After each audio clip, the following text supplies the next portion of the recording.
Bueno, Arratsaldeon, muy buenas tardes. Aunque exactamente no es la hora, porque quedan 3 minutos, pero como está la sala llena y estamos todos, por lo tanto, no hay ninguna razón para demorar el comienzo. Bueno, me toca hacer la presentación que hacemos todos los años. Hoy es 12 de febrero, es el Día de Darwin, y como todos los años, tal día como hoy, salvo que sea sábado o domingo, que hoy no es el caso, nos juntamos aquí para tener una sesión de divulgación científica en torno a algún tema de carácter evolutivo. La edición de este año vamos a decir que es una edición especial. Realmente los números no dejan de ser arbitrarios, pero es la 10ª edición. Y esta es la razón por la que están pasando aquí las charlas. Ha preparado Luis Alfonso Gámez, ha preparado una presentación así muy sencilla, pero donde se van viendo las charlas que ha habido a lo largo de estos 10 años.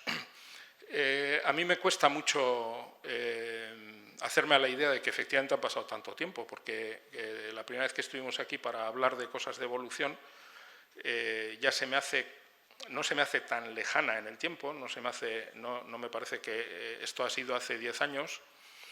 Y bueno, las cosas han cambiado un poco en el sentido de que el primer año quizás no teníamos la sala llena, pero ya llevamos pues prácticamente, bueno, yo ya no recuerdo desde cuándo, que bueno, pues ya se puede ver que tenemos verdaderos problemas precisamente por el éxito que tiene esta convocatoria. Desde un cierto punto de vista es una pena que no pueda entrar todo el mundo.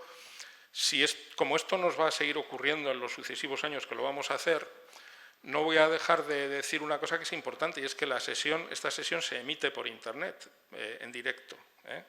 De manera que en otras ediciones, en futuras ediciones, lo tengamos en cuenta. Se emite en directo por Internet y se está grabando la sesión, lo cual quiere decir que luego se podrá ver también cada uno desde su casa, porque las charlas estarán colgadas en Internet, las colgará la biblioteca Videbarrieta. Bien, yo no voy a alargarme más. Esto es un evento que organizamos conjuntamente la Biblioteca Videbarrieta de Bilbao, el Círculo Escéptico y la Cátedra de Cultura Científica de la Universidad del País Vasco, con el apoyo del Correo y de la Diputación Foral de Vizcaya, lógicamente. Y bueno, hoy tenemos a Diego Gárate, del Museo Arqueológico de Vizcaya, a Carmen Manzano, de la Universidad del País Vasco, y le voy a dar la palabra a Luis Alfonso, que será el que vaya a presentar a los conferenciantes.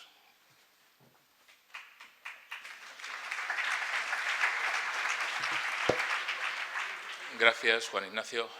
Gracias a ustedes, porque sin ustedes no sería posible esto.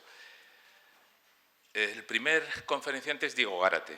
Diego Gárate es arqueólogo del Museo de Arqueología de Vizcaya e investigador asociado de la Universidad de Toulouse y del Instituto Internacional de Investigaciones Prehistóricas de Cantabria. Buena parte de su trabajo se ha centrado en el estudio del origen y desarrollo del arte paleolítico y en las conexiones artísticas entre las cuevas decoradas de los Pirineos y la cornisa cantábrica. Para ello ha dirigido un proyecto de estudio de las cuevas de Echeverri, Singicole y perdón, pero es que no lo había leído antes, Sasiciloaga, en Zuberoa, y actualmente trabaja en las cuevas de Istúriz y Oxocelaya, en Benafarroa. Además, ha estudiado nuevas cavidades con arte parietal en Ascondo, Lumencha y Aizbitarte. El arte parietal, que hasta hace un año nos decían que era solo el primer arte parietal europeo y de la cornisa cantábrica, y que hace algo menos de un año nos dijeron que en el otro extremo del mundo había. A ver qué nos cuenta Diego, porque parece que hay muchas revoluciones de las que vamos a hablar hoy. Muchas gracias, Diego. ¿Dónde estás? Ah, no te veía.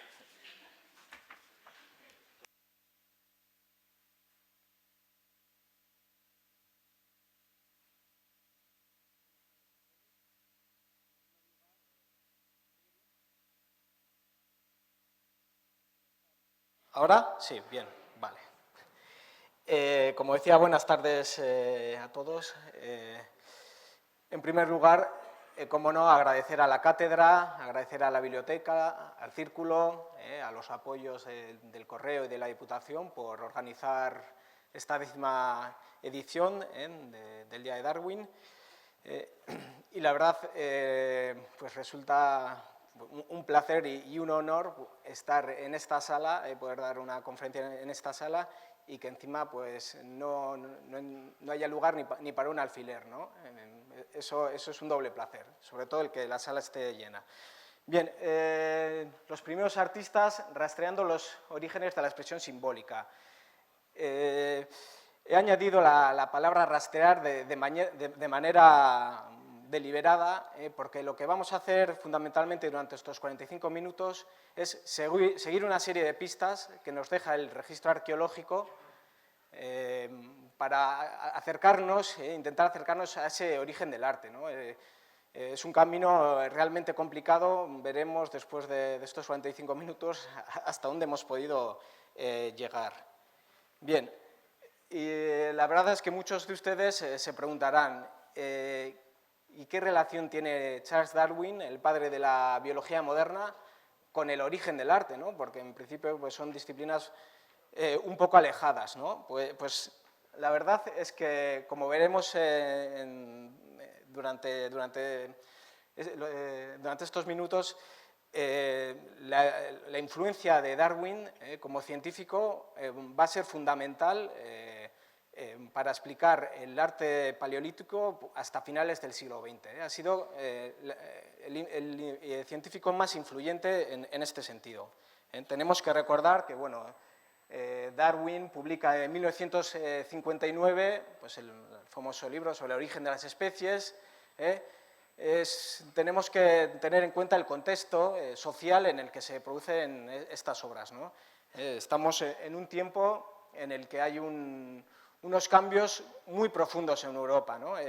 Esta imagen de tiempos modernos de Charles Chaplin, bueno, es bastante posterior, la película, podría haber puesto una foto de los altos hornos de Santana de Bolueta, pero bueno, digamos que resulta más amable pues, ver al bueno de Charles Chaplin, en una película que refleja pues, unos cambios muy profundos, ¿no? Que se están produciendo, en una sociedad europea que se ve inmersa pues, en un supuesto progreso, en unos cambios muy profundos y además unas sociedades, pues, sobre todo británica, francesa, belga, que de alguna manera sienten que tienen pues un mandato casi divino de culturizar y cristianizar al resto de la humanidad, ¿no? Y van a todos los confines del planeta a finales del siglo XIX con ese objetivo, ¿no? En la neocolonización y bueno, pues utilizando unos métodos bueno, que la verdad que podríamos ponerlos bastante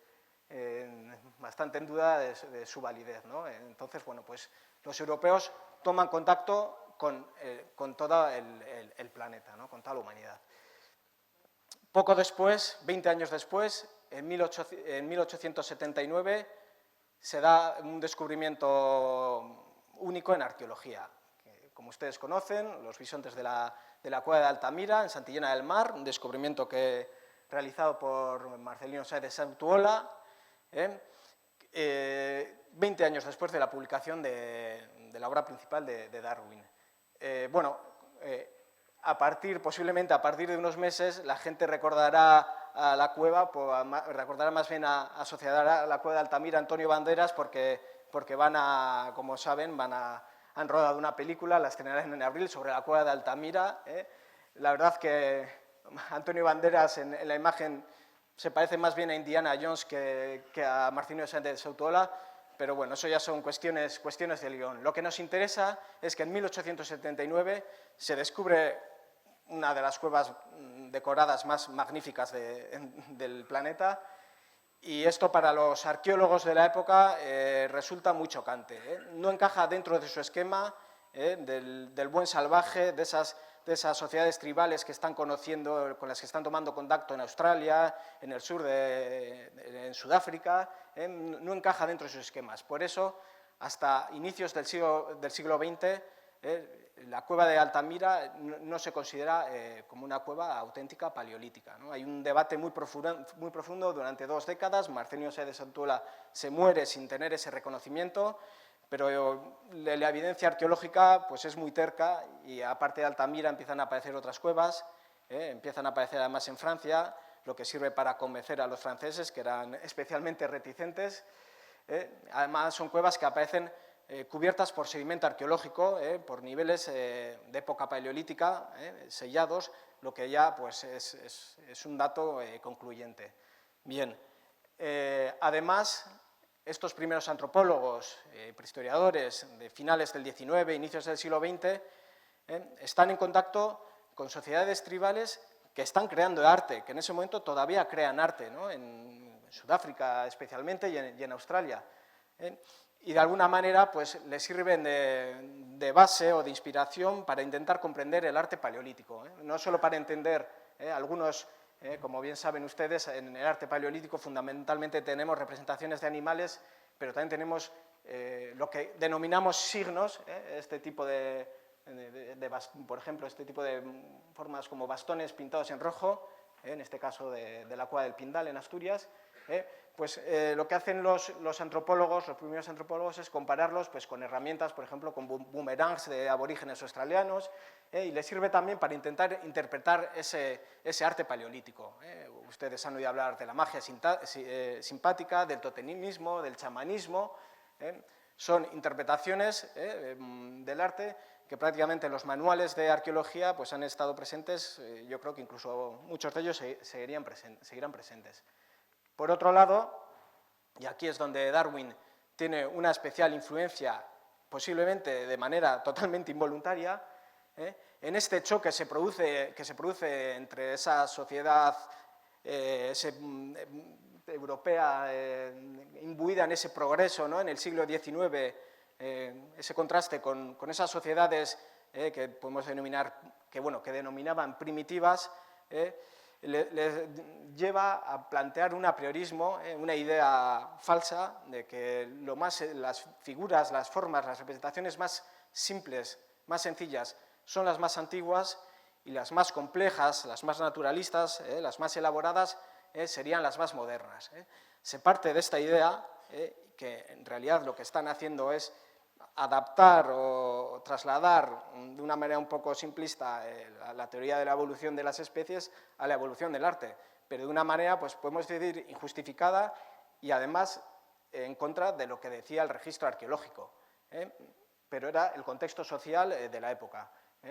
Esta idea está intrínseca en todos los textos de los autores de inicios del siglo XX, y ya a mediados del siglo XX, André Leragurant, un prehistoriador francés muy reconocido, lo que hace es plasmarlo en un esquema que estará vigente hasta finales del siglo XX. Las formas más sencillas, las figuras más simples serían las más antiguas, en torno a hace 30.000 años, y las más complejas serían las más recientes, en torno a hace 10.000 años. Es un esquema fácil de aplicar y que, bueno, desde luego evita muchos problemas de interpretación, pero veamos si este esquema se mantiene hoy en día o no. Bien, esa misma idea de esa evolución lineal la tenemos pues, en la evolución humana, ¿no? Este viejo esquema de la evolución del ser humano, que obviamente está totalmente superado y que hoy en día pues, lo podemos encontrar en las camisetas y en los memes en las redes sociales, poco más, ¿no? Hoy en día sabemos que el esquema es muchísimo más complejo, que realmente nos encontramos ante una especie, digamos, de laberinto en el que sabemos cuál es el punto final, que somos nosotros, allá arriba, los únicos que quedamos, pero en el que ha habido muchísimos actores implicados, ¿no? Y además un laberinto en el que hay muchísimos callejones sin salida que prácticamente, como nos comentará Carmen posteriormente, cada año aparece un actor nuevo en escena, ¿no? Pero desde luego la salida somos nosotros. No sabemos cuánto durará, pero ahí está. Bien, ¿qué pasa? Que al mismo tiempo, hace en torno a unos 50.000 años, no estábamos solos. había otros conviviendo con nosotros, neandertales, Homo floresiensis, el Homo denisovano, que no está metido en este esquema. Claro, nosotros somos creadores de arte, de eso no hay ninguna duda, pero ¿qué pasa con esas otras especies humanas? También pudieron generar algún tipo de arte, eran capaces de hacerlo, no lo hicieron, sí lo hicieron, y en especial, ¿qué pasa con el neandertal, ¿no? Hoy en día hemos puesto al neandertal, lo hemos puesto a nuestra altura, ¿no? Digamos que le hemos hecho un lavado de imagen durante las 2 últimas décadas bastante profundo. El neandertal, pues, a mediados del siglo XX, pues teníamos una visión muy diferente, ¿no?, de la actual. Hoy en día sabemos que tenía unas capacidades muy complejas, tan complejas como las nuestras, ¿no? Entonces, bueno, pues es importante ver hasta dónde llegaría esa complejidad. Bien, pero ¿qué pasa? Que cuando hablamos de arte, pues yo creo que cada uno se puede hacer una idea. El arte hoy en día lo podemos ver en el Guggenheim, en el Bellas Artes, lo podemos ver en los paneles del metro, lo podemos ver en los propios grafitis que se hacen en el metro. Hay una diversidad artística increíble y la verdad es que no hay un consenso de qué sería, de qué hablamos, a qué nos referimos cuando hablamos de arte paleolítico, ¿no? De alguna manera lo que intentamos ceñirnos, pues, es a todas aquellas figuraciones, aquellos signos, señales, marcas que aparecen sobre diferentes soportes que pueden ser más o menos complejos. Claro, cuando se trata de una representación naturalista o que nosotros somos capaces de identificar, pues digamos que no hay problema, pero cuando nos encontramos con cosas así un poco más difíciles de explicar, pues ya es donde el arqueólogo pues tiene que aplicar pues técnicas microscópicas, diferentes metodologías para, en primer lugar, discernir si esa obra tiene una intervención antrópica, humana o no, o si es algo como esto, fruto de la casualidad. Esto que veis aquí es una pequeña geoda de óxido de hierro encontrada en un yacimiento en África del Sur, en un yacimiento de 3 millones de años, Australopithecus. Claro, viendo esta imagen, muchos plantean, pues parece una máscara humana, ¿no? Aquí parece que tiene la marca del pelo. Aquí tiene 2 oquedades, no se ve muy bien con tanta luz. Sí, se ve. Y aquí parece que tiene la boca. Pues bien, es todo natural. No hay ninguna intervención antrópica en esta pequeña pieza. Es una pieza de este tamaño. Entonces, bueno, pues hay que ser muy cautos a la hora de interpretar todos estos documentos. Claro, el registro arqueológico para épocas tan antiguas, se pueden ustedes imaginar, es muy escaso, está muy mal conservado y es muy difícil de interpretar. Entonces, pues estamos cogiendo las cosas, digamos, un poco con pinzas. Afortunadamente, cada año, cada 2 años tenemos un regalito nuevo, algo nuevo para intentar unir todas esas piezas, y creo que poco a poco vamos avanzando. Una de esas piezas, por ejemplo, se presentó hace un par de años. Esto que ven aquí es la isla de Java, en Indonesia. Y en la terraza de un río se encontró una pequeña concha, aquí la tienen, con una serie de líneas. Lo interesante de estas líneas es que no parecen ser fortuitas, porque se unen, tienen un vértice de unión, no sobrepasa la una a la otra, o sea que parece que hay una intencionalidad de que esto se una de esta manera. Claro, esto no puede ser algo fortuito de un raspado que se da de manera casual, sino que parece que hay una intencionalidad. El problema es que esto lo hacen Homo erectus hace 400.000 años. Entonces, bueno, pues es algo muy singular, casi único, difícil de interpretar. Claro, no sé aquí cuántos de ustedes se atreverían a decir que esto es arte, ¿no? Pues estamos siempre, en estos momentos estamos en cosas que sitúan un poco al límite. Este es otro ejemplo, esto es Israel. Esto es una figurita que algunos quieren ver una Venus. Se trata es un pequeño fragmento de tufa volcánica y que sí que parece que está ligeramente modificado, pero claro, de ahí a que estemos ante una representación de una Venus, es decir, una figura femenina, pues bueno, pues quizás sea ir un poco demasiado lejos. Pero por otro lado sí que tenemos otra serie de elementos, de piezas en el registro arqueológico que tienen un interés especial porque o bien tienen materias primas singulares, es decir, las personas, en este caso neandertales, estamos en neandertales en Francia, fueron a recoger materias primas, siles diferentes, de diferentes tonalidades, como pueden ver, a diferentes lugares, o incluso en esta pieza parece que seleccionan un fragmento de siles que tiene un fósil y parecen respetarlo. En otros casos vemos que hay una simetría total en las piezas. Estos son dos bifaces también de Francia, realizados en jaspe, una materia prima cuando menos llamativa. No es necesario conseguir una materia prima tan buena para hacer estas piezas y tampoco es necesario crear esta simetría desde un punto de vista funcional. No es necesario que sean tan simétricas para utilizar un bifaz de este tipo, ¿no? Y de hecho muchos no lo son. Parece que hay una búsqueda de un relativo sentimiento estético, de una búsqueda de la simetría, cosas que ya pues, se podrían acercar a nuestro modo de ver el arte.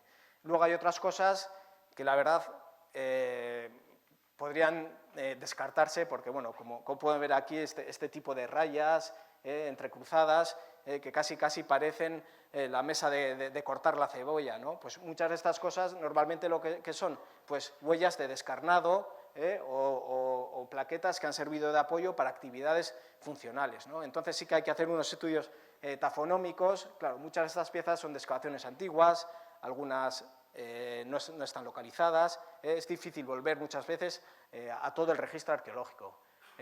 Sí sabemos que ya neandertales e incluso especies humanas anteriores utilizan el ocre, pero lo que no sabemos es con qué función, porque el ocre es un muy buen antiséptico, se utiliza para curtir las pieles, se utiliza para trabajar el hueso, para facilitar la abrasión, se utiliza también para la decoración, es cierto, pero no tenemos ninguna evidencia que demuestre ese uso. Sabemos que usaban el ocre, pero no sabemos para qué.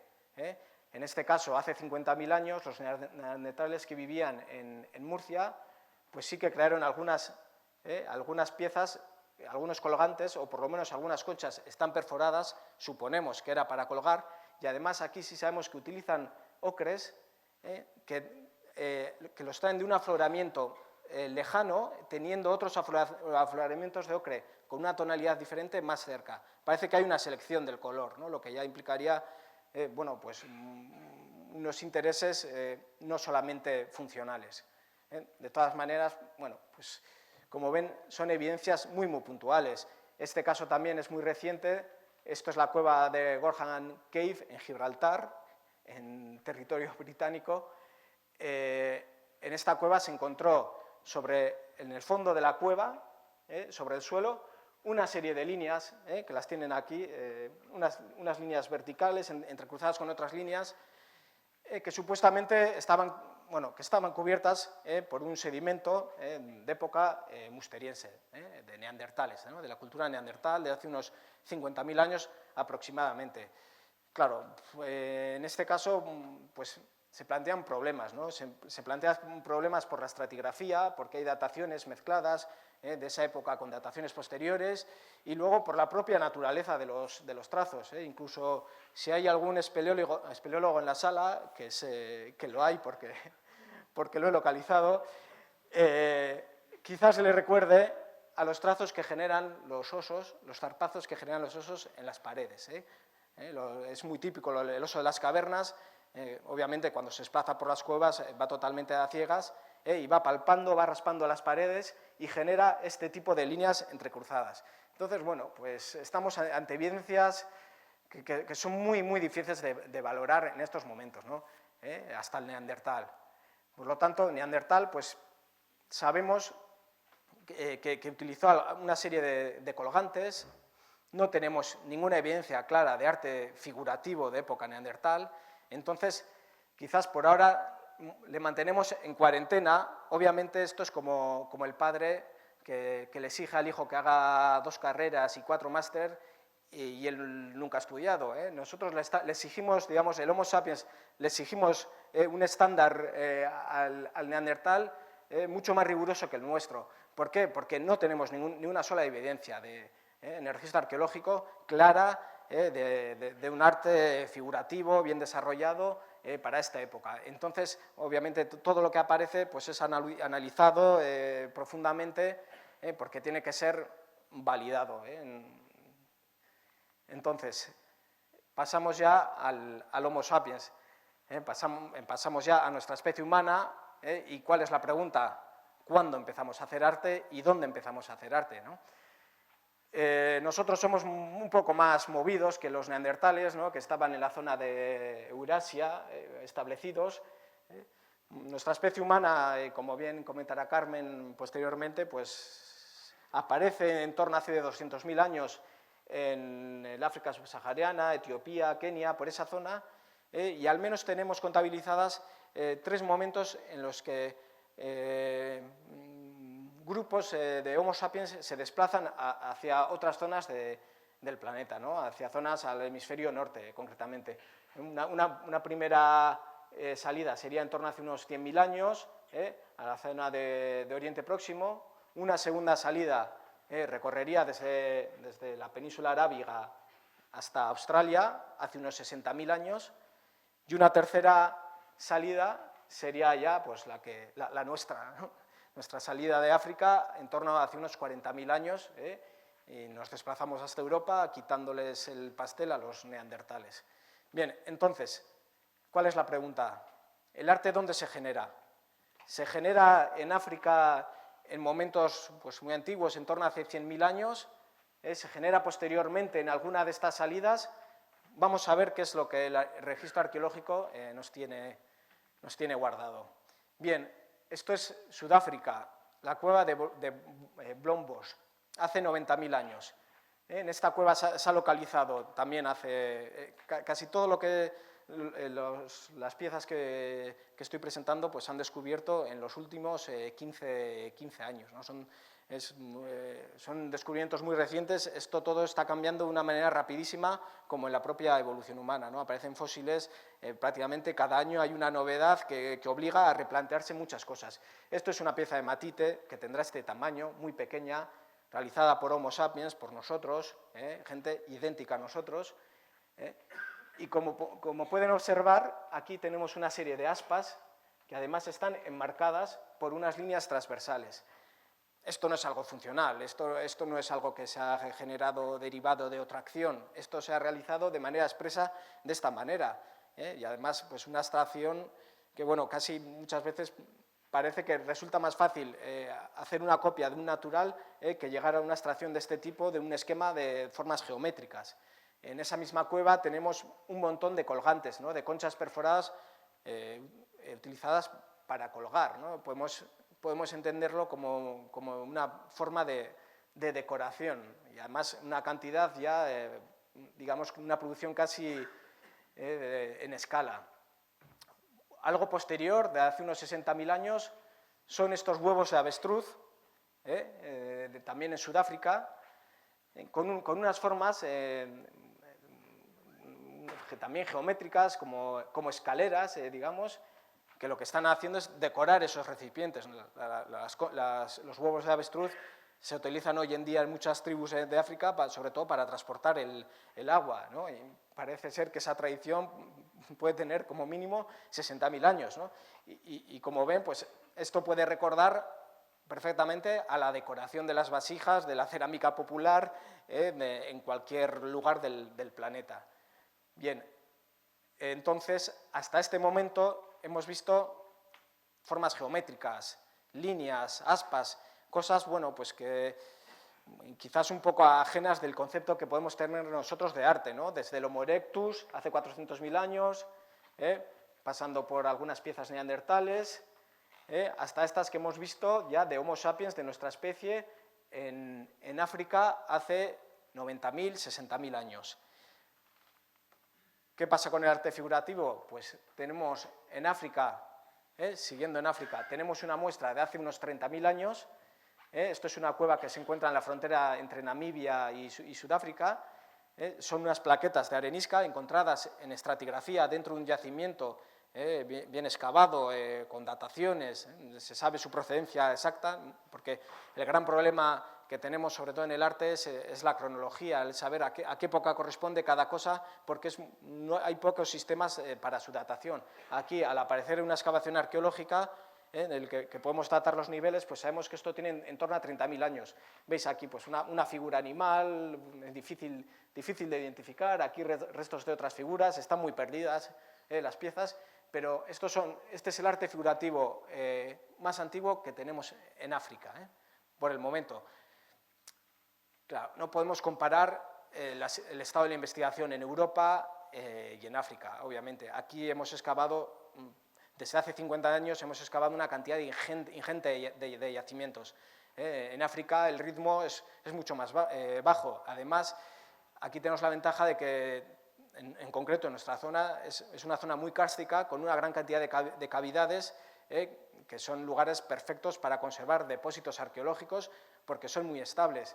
En África es otro tipo de litología, el contexto es fundamentalmente al aire libre, es más difícil que se conserve, se erosiona mucho más, entonces pues, el registro está muchísimo más sesgado. Y si vamos a otras zonas, vemos que bueno, pues tenemos algunos testimonios sueltos, por ejemplo en Florida, una pieza con una representación de un elefante hace 13.000 años, otra pieza en Japón, una pequeña escultura de hace unos 13.000 años, y luego en Australia sí que tenemos alguna cosa más consistente. En este caso se trata de unas representaciones de emú, de un tipo de emú extinto. Parece ser que ese emú se extinguió hace unos 40.000 años, lo que nos daría una cronología mínima para esas figuras. Hay que decir que otros autores dicen que este emú perdura más en el tiempo, hasta hace unos 20.000 años, pues lo que ya pues, nos crea un problema.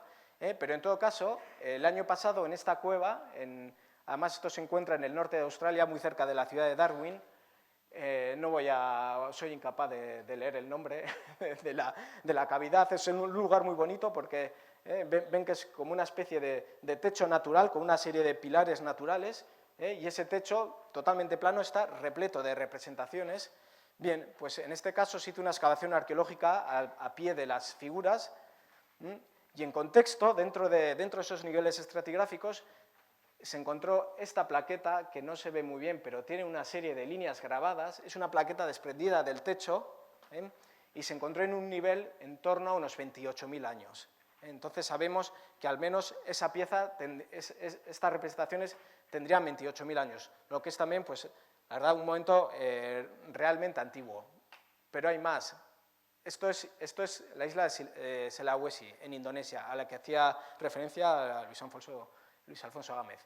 Bien, tenemos aquí una serie de representaciones, manos en negativo, que nos recuerdan mucho a lo que tenemos en Europa, pero es un motivo, la verdad, universal, posiblemente el motivo más universal, y una representación pues de un animal, de una especie de cerdo, que la verdad que recuerda por su estilo bastante al arte europeo, paleolítico europeo. Bien, aquí lo que se hizo fue datar, aquí abajo ven, estos son los calcos, arriba son las fotografías, para poder hacer la lectura mejor, porque como pueden observar arriba, las figuras están totalmente recubiertas por coladas de calcita, por formaciones de calcita.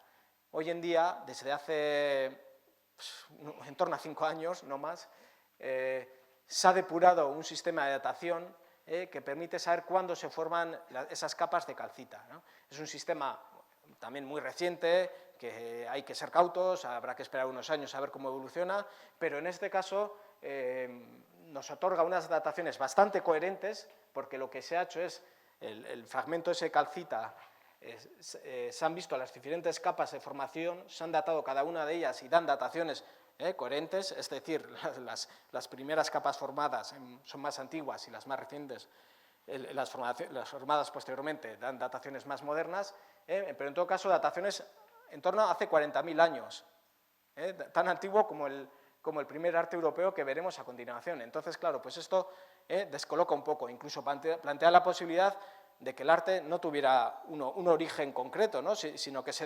desarrollase en diferentes lugares, en diferentes continentes y en diferentes momentos. Bien, pues esto es una novedad, esto es algo que se ha publicado hace un año, año y medio, y que pues, obliga a replantear el origen del arte en el figurativo en el Homo sapiens. Bueno, esta es la situación de la isla de Sulawesi en Indonesia, en el camino en la dirección desde Asia hacia Australia. Bien, ¿qué pasa en Europa? Nosotros somos los últimos en salir, somos los más vagos, los últimos en salir de África, los neandertales están en Europa, no sabemos muy bien qué es lo que pasa ahí, puede pasar de todo, parece que hay amor, parece que hay guerra. El caso es que en torno a 10.000 años colonizamos el continente y los neandertales desaparecen o quedan asimilados. Bien, llegamos con una tecnología, con unas herramientas diferentes a las de los neandertales, ¿no? Adaptadas a nuestras necesidades. Y ahora vamos a ver que dentro de esa panoplia de herramientas y de enseres que llevamos con nosotros, pues hay un arte totalmente desarrollado, ¿no? Esa idea de lo más antiguo, lo más simple, vamos a ver ahora que es totalmente incierta. Bien, estos somos nosotros llegando a Europa hace 40.000 años, y el arte paleolítico se desarrolla el arte paleolítico figurativo se desarrolla desde hace 40.000 hasta hace 10.000 años. Nos vamos a centrar entre el 40.000 y el 30.000, no nos interesa más. Con esto ya vamos a hacernos una idea. Bien, esto es la cueva de Chauvet, en Francia, descubierta en 1995, y es un poco, digamos, la punta del iceberg la que hace replantearse todo, la que nos obliga a darnos cuenta de que las cosas no son tan sencillas, que no hay una evolución lineal del arte, que es todo muchísimo más complejo. Como pueden ver, esta serie de caballos, pues bueno, pues están muy alejados de esa idea de arte simple y rudo, casi infantil, que se planteaban en el siglo XX, ¿no? De una calidad, esos sombreados, el contorno de las figuras marcado mediante grabado. Bueno, pues esto tiene una calidad impresionante. En esta cueva se encuentra totalmente sellada, la encuentran unos espeleólogos, y con todos los materiales en contexto. Es decir, tenemos las pinturas en las paredes y debajo las hogueras y los carbones con las que se realizaron. Se datan 6 pinturas y se datan un montón de carbones del suelo. El 90% de las dataciones anda en torno a 32.000, 34.000 años, cuando esto, según los esquemas tradicionales, pues tendría que ser pues, de hace unos 15.000 años, es decir, muchísimo más posterior. Esto revoluciona por completo. Hay gente hoy en día que sigue diciendo que esta cueva no es de esa cronología, que no aceptan toda esta batería de dataciones, de carbono 14, de uranio torio, de diferentes sistemas de datación. Se ha datado incluso cuando se selló la entrada de la cueva, y como os comento, la gran mayoría de las dataciones son convergentes, son coherentes. Siempre hay un 10% de dataciones que son problemáticas, que son inexplicables, porque lo que sucede en 30.000 años es muy difícil de explicar, todos los procesos que se dan. Y de hecho, si alguien me dice que el 100% de sus dataciones y sus datos son convergentes, igual sospecho que quizás hay algunos que los tiene guardados en la cajonera. Bien, hay unas figuras pues, de una calidad artística impresionante. Aquí ven un oso de las cavernas, figuras grabadas, pintadas en rojo, pintadas en negro, estos dos rinocerontes aquí enfrentados. Bueno, es una cueva increíble. Aquí tienen... Bueno, en esta imagen, ustedes fíjense en el trabajo que hay previo a su realización, para ver cómo se intercalan estas figuras, este caballo con este león que está aquí detrás, o leona, con este otro caballo, cómo van respetando la perspectiva de cada una de esas figuras. O sea, esto es una cosa muy compleja, muy premeditada, y que requiere mucho trabajo. Bueno, y este panel a fondo de la cueva, la foto está un poco pixelada, pero bueno, esto es una escena de National Geographic en toda regla. Aquí hay una manada de leones acechando aquí a un pequeño mamut, a un bisonte y a un grupo de rinocerontes que salen por ahí corriendo despavoridos, ¿no? Y encima, aquí no se ve muy bien, ya lo siento, la imagen no es muy buena. Aquí en medio hay una línea de cabezas de bisontes en visión frontal, es decir, se ve solamente la testuz y los cuernos, que separan la imagen, que separan a los que atacan y a los que huyen. Vamos, esto es una escena bien compleja. Para algunos autores Sobet no es de esa cronología, tiene que ser mucho más reciente, porque es imposible que los auriñacenses, que los primeros humanos modernos como nosotros hicieran un arte de esta calidad. Para otros, pues es un Picasso de la época, un genio único que creó esa cueva y que luego se desvaneció dentro de la mediocridad generalizada de la época. Pues posiblemente ni una cosa ni la otra, porque revisando el contexto de esta cueva se encuentra en el Ródano, en el Mediterráneo francés, en una zona pues un poco marginal dentro del arte. Voy a mirar el tiempo que llevo, bien, un poco marginal dentro del arte. Vemos que hay otra serie de cuevas mucho más modestas, cuevas además que estaban abiertas, peor conservadas, pero que tienen una similitud estilística notable y que además tienen algunas informaciones que también apuntan a una antigüedad considerable. La cueva de Alden, que está muy próxima, tiene unos rinocerontes muy parecidos a los de Sobet, y además sabemos que la galería donde se encuentran las representaciones se selló hace 30.000 años. Bueno, ha podido ser datada, se excavó, estaba taponada, entonces tenemos una información arqueológica, geológica, que nos certifica esa antigüedad. Luego tenemos otra serie de cuevas, también muy modestas, con figuras similares, algunas con ellas también con dataciones muy antiguas, 36.000 años aproximadamente. Y bueno, y otra serie de cuevas también con figuras con un arte muy similar al de Sobet, porque hay que decir que lo de Sobet pues, no tiene muchos paralelos en zonas más alejadas. Entonces vemos que Sobet no es una isla, no está aislada, hay un contexto artístico alrededor de esta cueva que nos permite pues, aceptar pues, su antigüedad. Por otro lado, si nos vamos a la zona de la Dordoña, en Francia también, de Burdeos hacia el interior, una zona muy bonita, igual que el Ródano. En esta zona teníamos una serie de bloques conocidos desde principios del siglo XX y de finales del XIX. Son bloques que estaban en el techo de las cuevas, que se habían desprendido y que aparecían en los niveles arqueológicos más antiguos de los humanos modernos. Entonces, claro, no había más remedio que aceptar la antigüedad de estos bloques. Como estaban fragmentados, eran representaciones parciales, porque estaban rotos, se tendía a pensar, Laurent Gourand, de quien nos hablaba antes, pues consideraba que esto era una muestra de ese arte rudo, torpe, infantil, propio de esas primeras sociedades. Claro, omitiendo datos como la utilización de la bicromía, el contorno de la figura en negro y el interior en rojo, la variabilidad técnica. Bueno, estos yacimientos se han seguido excavando en la actualidad, bueno, se han reexcavado estos últimos años. Han seguido apareciendo este tipo de bloques en estratigrafía y tenemos dataciones de carbono 14 muy depuradas, en gran cantidad, porque los franceses tienen bastante más dinero que nosotros, y andan en torno a 38.000, 36.000 años, lo mismo que hemos visto en la zona de Sobet y del Ródano. En Alemania, en Centro Europa, tenemos una serie de figuras, sobre todo realizadas en marfil, como pueden ver, mamuts, aquí tienen 2 mamuts, hay felinos, hay aves, hay antropomorfos.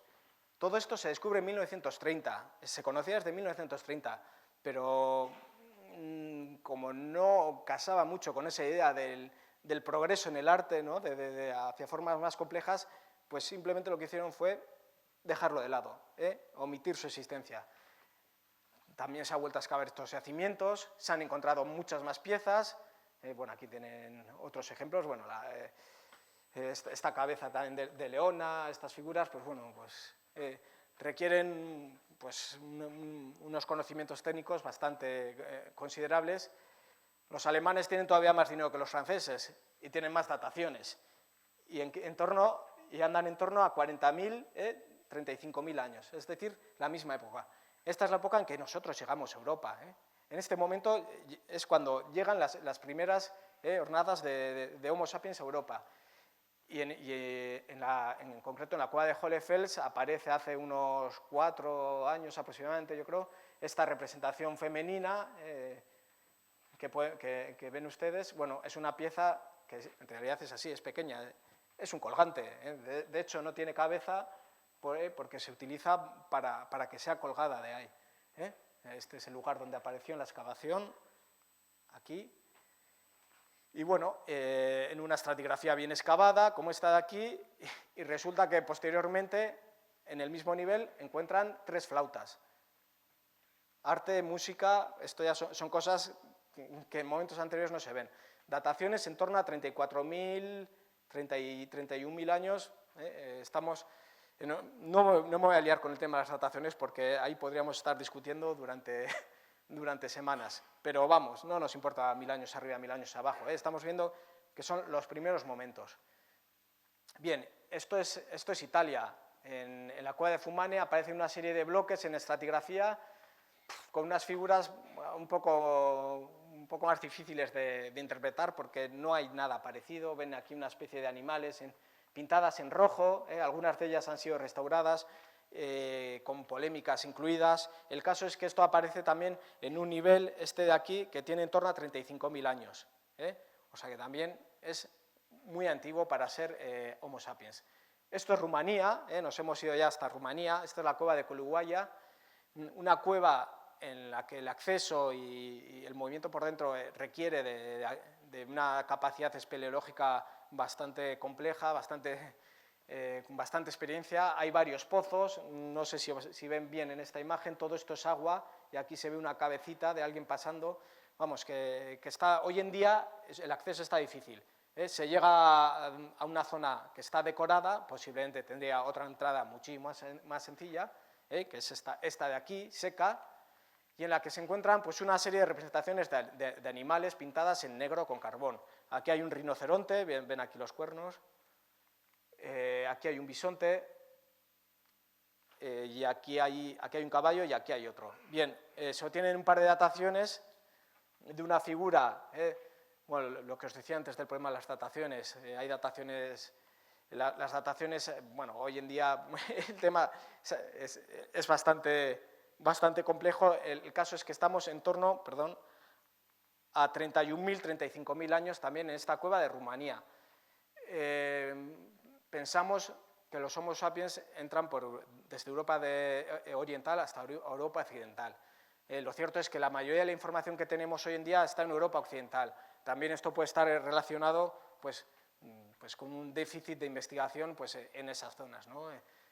Que poco a poco se está supliendo. ¿Qué pasa en la península ibérica? En la península ibérica pues, todavía tenemos datos más modestos, más difíciles de interpretar. En concreto es la cueva de Alcherri, en Orio, en Guipúzcoa. Hay una figura, un bisonte de unos 4 metros, una figura enorme, y además asociada a esa figura, a pie de la figura, aparecen restos de ocre, aparecen carbones y aparecen huesos quemados. Esos huesos quemados han sido datados también en torno a hace unos 38.000 años, por laboratorios diferentes, y encima tenemos al lado la entrada colmatada, la entrada original. Bien, además de ese bisonte gigante, tenemos aquí una representación de felino. Lo tienen aquí. El felino es una figura muy poco habitual en el arte cantábrico, casi no existen felinos. Donde sí tenemos felinos es en Europa central, en esas figuritas de marfil que os comentaba, y en la cueva de Chauvet. Entonces hay una serie de datos, el contexto arqueológico, el estilo de las figuras, el tamaño, que nos invitan a pensar que esta cueva podría estar también en esos primeros momentos del arte figurativo. Y recientemente también se han datado una serie de capas de estalactitas, de calcitas que recubren las figuras, que nos dan una edad mínima para esas representaciones.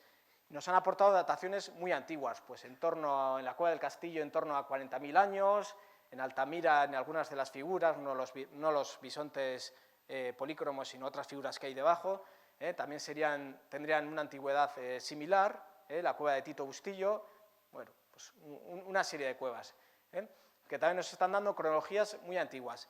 Este sistema es un sistema que se ha aplicado en muy pocos lugares, bastante novedoso, y posiblemente como el carbono 14 presentará sus dificultades y bueno, pues un sistema que debe de ser depurado, pero de todas maneras pues es muy esperanzador porque va en la misma línea de lo que estamos viendo hasta ahora, ¿no? de un primer arte que se daría, perdón, me deja ahí la última, un primer arte que se daría en torno a hace unos 35.000 años en toda Europa, desde Rumanía por lo menos hasta Guipúzcoa y más allá, con un arte figurativo muy variado, además, por lo que tenemos en Chauvet se puede parecer un poco a lo que hay en Europa central, desde luego no se parece a lo que hay en Italia. Esto contrasta frontalmente con esa idea de la evolución lineal del arte, ¿no? De las formas más simples a las más complejas, ¿no? Tenemos un arte plenamente desarrollado.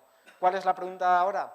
Si ese primer arte lo traemos nosotros, en nuestro desplazamiento hacia Europa, o si ese arte se genera, si hay, digamos, una especie de Big Bang sociocultural que se da hace unos 40.000 años en Europa, del que somos protagonistas nuestra especie, al entrar en contacto con otra especie, que es la que estaba aquí habitando, los neandertales, ¿no? Es un tema complejo. Lo que sí que es cierto es que no tenemos, de aquí, de los Balcanes hacia abajo, no tenemos en el registro arqueológico nada de arte pues en torno a hace unos 50.000 años, 60.000 años asociado al Homo sapiens. Es decir, el rastro por ahora se pierde en Rumanía.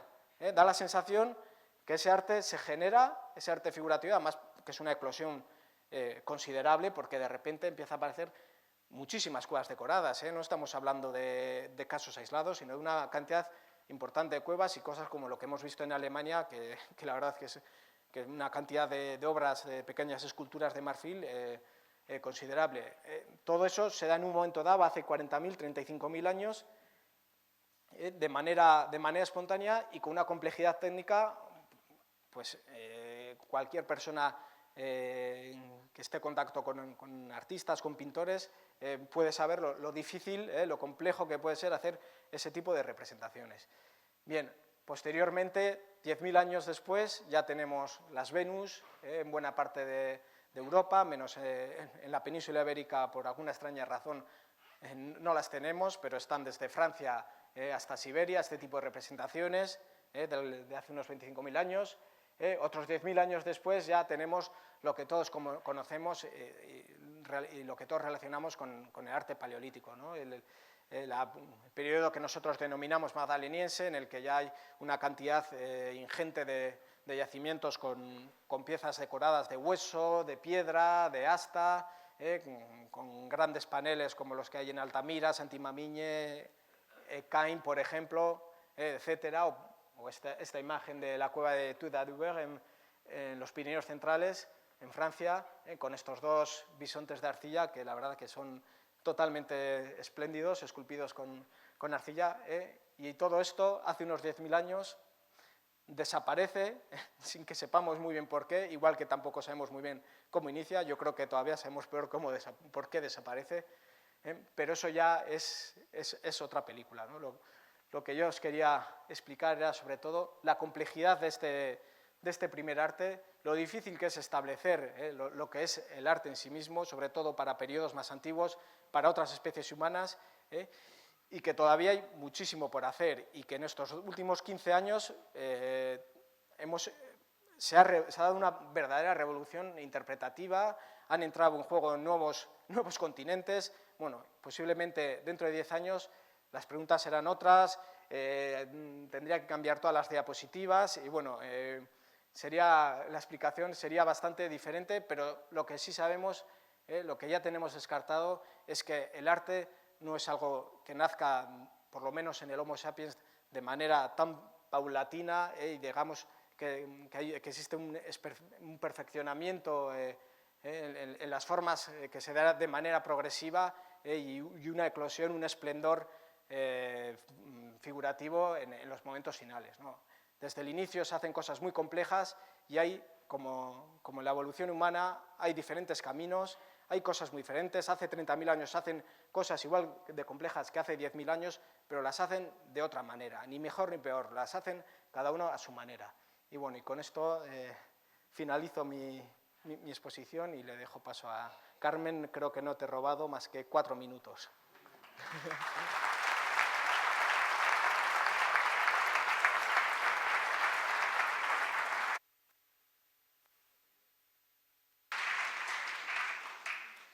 Me saco yo la chuleta, que es que veo muy mal, cosas de la edad. Bueno, nuestra siguiente conferenciante, si nos ha hablado Diego del arte, que es lo más humano, una de las cosas más humanas, porque es la capacidad de abstracción, ¿no? Ahora Carmen Manzano nos va a hablar del género Homo, es decir, del género al que pertenecemos. Carmen Manzano es profesora titular de Antropología del Departamento de Genética, Antropología Física y Fisiología Animal en la Facultad de Ciencia y Tecnología de la Universidad del País Vasco. Comenzó su actividad docente en la universidad en el curso 86-87. Desde entonces ha impartido docencia teórica y práctica de las asignaturas de Antropología Física y Biología Evolutiva Humana en la misma facultad de la Universidad del País Vasco. Desde el curso 2004-2005, da además la asignatura La evolución humana desde la biología en el título universitario en Ciencias Humanas de las aulas de la experiencia de la Universidad del País Vasco, que sé que le gusta mucho, ¿verdad? Pues nada más, yo le dejo con Carmen, que seguro que van a disfrutar tanto como con Diego.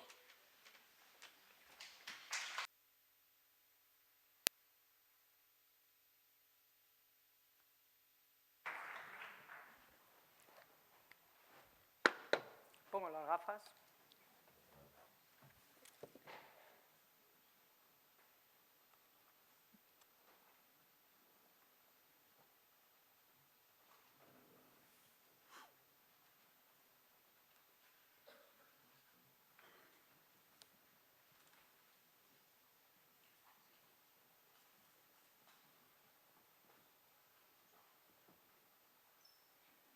Y aquí le doy y ya estamos.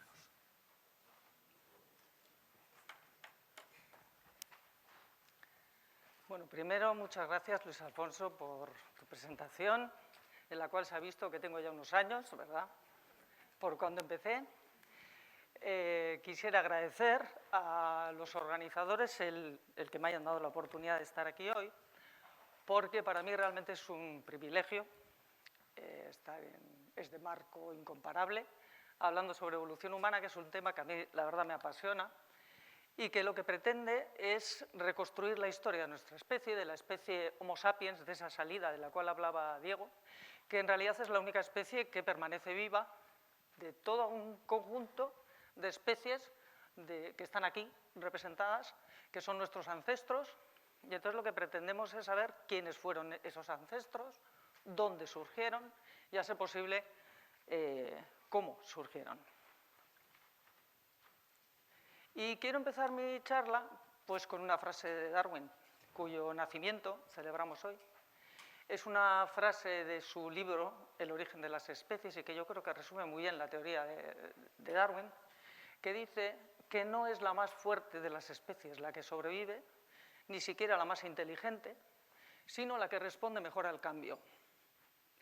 Y en esta alusión a la inteligencia, lo que se indica es la idea que tenía Darwin de que la especie humana era un animal más, que la especie humana formaba parte, junto con el resto de los seres vivos, de lo que él llamó el árbol de la vida, un árbol de relación antecesores-descendientes, en el cual al final se podía llegar a una única raíz, un único organismo que vivió en el pasado y del cual venimos todos. El logro verdadero de Darwin fue dar una explicación natural a la complejidad de la vida, dejando a un lado la necesidad de explicarlo con razones divinas. Es decir, nos sacó del centro de la creación y nos colocó en el mundo animal, en el mundo de la vida. Y esto es una revolución del pensamiento que, en palabras de un paleontólogo, de Stephen Jay Gould, que fue uno de los mejores paleontólogos del siglo XX, fue una revolución que superó todos los demás descubrimientos científicos en poder reformador. Por lo que digo, porque nos sacó del centro de la creación y nos colocó en el árbol de la vida. Entonces, una primera pregunta que nos podríamos hacer es, en ese árbol de la vida, ¿qué lugar ocupamos? Aquí tenemos la especie Homo sapiens representada por una de las mejores paleoantropólogas que todavía está en activo, Viv Leakey, y como puede verse, nuestra especie forma parte, junto con los simios de África, chimpancé y gorila, y los simios asiáticos, orangután y gibón, de un grupo especial de monos, de un grupo especial de primates que se conoce como la superfamilia Hominoidea y que gracias a los datos genéticos sabemos prácticamente seguro, todo lo que es seguro que se puede estar en ciencia, que su historia evolutiva es la que aparece aquí. Todavía hay dudas sobre los momentos de separación. Aquí MA significa millones de años, lo ponemos para no perdernos con los números. Y como pueden ver, la historia de nuestro linaje, que es la marcada en rojo, la historia de los homininos, que así llamamos al linaje que desemboca en el Homo sapiens, comienza hace unos 6-8 millones de años, cuando nuestro linaje se empieza a separar de un ancestro común que solamente tenemos con chimpancés. El organismo que está más cerca de nosotros es el chimpancé. Entonces, el objetivo y el reto de la antropología es reconstruir todo este camino. ¿Qué ocurrió desde el momento en que, desde ese ancestro común, empiezan a diversificarse los ancestros y da lugar al Homo sapiens? Respecto al dibujo de ese linaje hominino, de esos 8 millones de historias, pues este es uno que ha puesto Diego algo muy parecido. De hecho, si hacemos una búsqueda en Internet y ponemos evolución humana, imágenes, prácticamente seguro nos va a salir esto. Y esta es la idea preponderante en la antropología sobre cómo se había dado la evolución del linaje de los homininos hasta los años 70 aproximadamente. Y lo que esta idea traduce es una progresión lineal desde una forma, pues como un chimpancé, digamos, que se va progresivamente irguiendo y ennobleciendo hasta llegar a Homo sapiens. En medio estarían los Australopithecus, de los que vamos a hablar, en África. Luego darían lugar a los Homo erectus asiáticos, básicamente, aunque surgen en África, como veremos.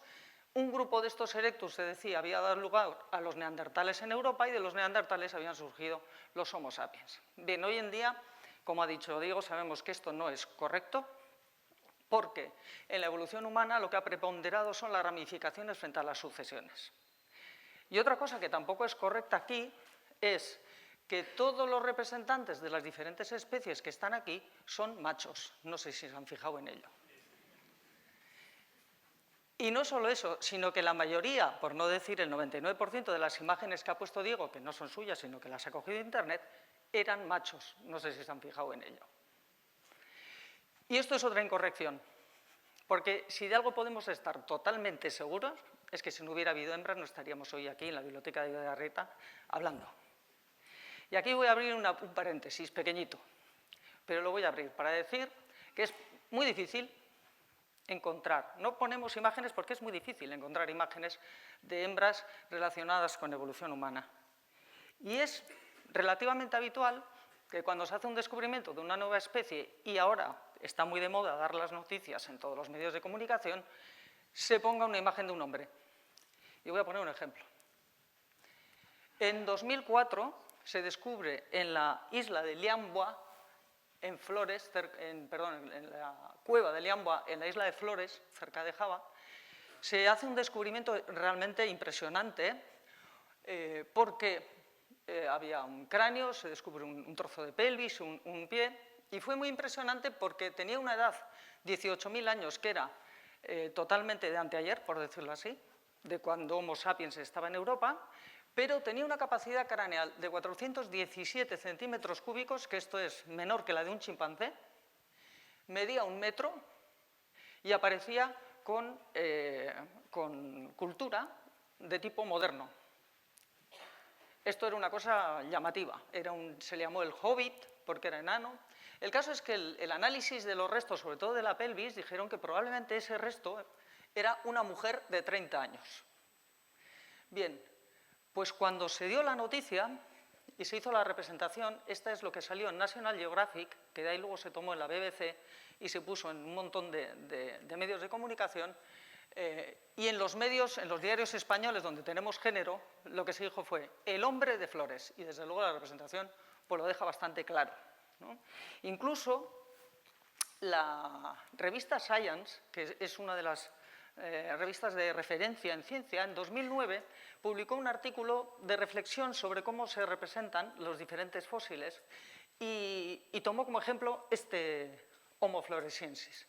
Entonces, desde este cráneo, 2 artistas especializados en este tipo de reconstrucciones, esta es Elizabeth Haynes y este es John Gurch, hicieron su representación del Homo floresiensis. Ella hizo esto, él hizo esto. Desde luego, tiene color de piel distinta, el pelo, pero desde luego la expresión no tiene absolutamente nada que ver. Cierro el paréntesis, que tenía que abrirlo, lo cierro y me vuelvo a la charla. Vuelvo a la charla para decir que hoy en día lo que sabemos, como ya nos ha dicho Diego, es que Homo sapiens no está al extremo de ninguna línea de progresión. La cosa es mucho más compleja y, aunque no todas las especies están aceptadas por todos los investigadores, están propuestas 26 especies en nuestro linaje agrupadas en 7 géneros distintos. Y si tuviéramos que elegir un dibujo que representara la idea que tenemos hoy en día de cuál ha sido nuestra evolución, podría ser esta que he puesto aquí, que es una representación de Soledad Calés en El País, en el cual lo que se pretende representar es que en más de un momento de nuestra evolución ha habido coexistencia de más de una especie. Esto es más bien un arbusto con muchas ramas, algunas de ellas que no tuvieron continuidad, más que una línea de sucesión. Evidentemente, el objetivo de la antropología es reconstruir toda la historia del linaje, desde hace 7 o 8 millones hasta la actualidad. Pero no tengo tiempo hoy de hacer esto y hoy entonces me voy a limitar a un momento concreto. Y además qué bien que Diego nos ha estado hablando de la zona de más por aquí, ¿no? Yo me voy a limitar a hablar de esta zona de por aquí, que es la que está marcada en rojo, que es el origen del género Homo, de nuestro género. Y por centrarnos en años y no perdernos con las cifras, pues vamos a andar entre 3,5 y 2 millones de años aproximadamente. Es decir, vamos a estar en África entre 3,5 y 2 millones de años. Y este es un momento en el cual había un notable vacío en el registro fósil. Sabíamos bien pocas cosas. Y casualidades de la vida, en el 2015 pues ha habido toda una avalancha de artículos en Science y en Nature, que es la otra revista de referencia en ciencia, que han venido a rellenar en parte este hueco que había, este vacío que había. Entonces, lo que he pensado es organizar la charla de la siguiente manera. Voy a contar lo que sabíamos hace un año, como si hubiéramos hecho el Día de Darwin en 2015. Contaré luego lo que nos han dicho todas estas publicaciones este año y luego veremos a ver qué es lo que han aportado. Bueno, una manera de empezar a buscar información sobre el origen del género Homo antes de meternos con los fósiles es lo que se hizo en este trabajo, que es comparar los actuales cazadores-recolectores con el animal que tenemos más cercano, que hemos visto que es el chimpancé.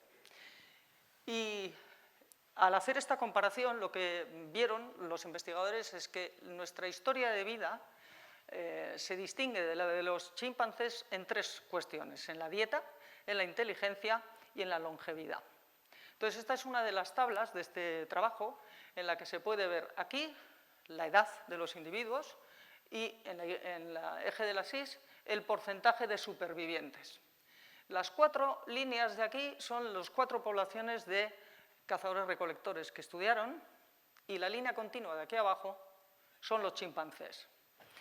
Lo que se ve para empezar es que vivimos 2,5 veces más que los chimpancés. Vivimos mucho más que los chimpancés y además crecemos de una manera más lenta.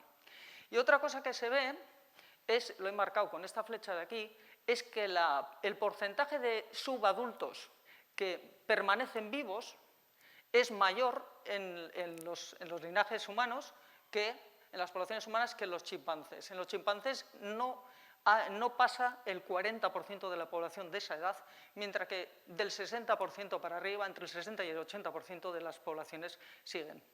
Y esta disminución de la tasa de mortalidad de los subadultos se da por 3 vías. Por un lado, por el desarrollo de herramientas que tenemos los grupos de cazadores-recolectores y que no tienen los chimpancés, y esto permite tener una dieta más amplia, animales grandes, tubérculos, que permiten que la fluctuación del alimento sea mucho menor en estos grupos humanos y, por lo tanto, el estatus nutricional del grupo sea mucho mejor que el de los chimpancés. Consecuencia, los grupos aumentan de tamaño, son grupos más grandes, más cohesionados, y todo ello permite el desarrollo de 3 cuestiones que nos caracterizan: del cuidado cooperativo, del aprendizaje social y de la innovación cultural.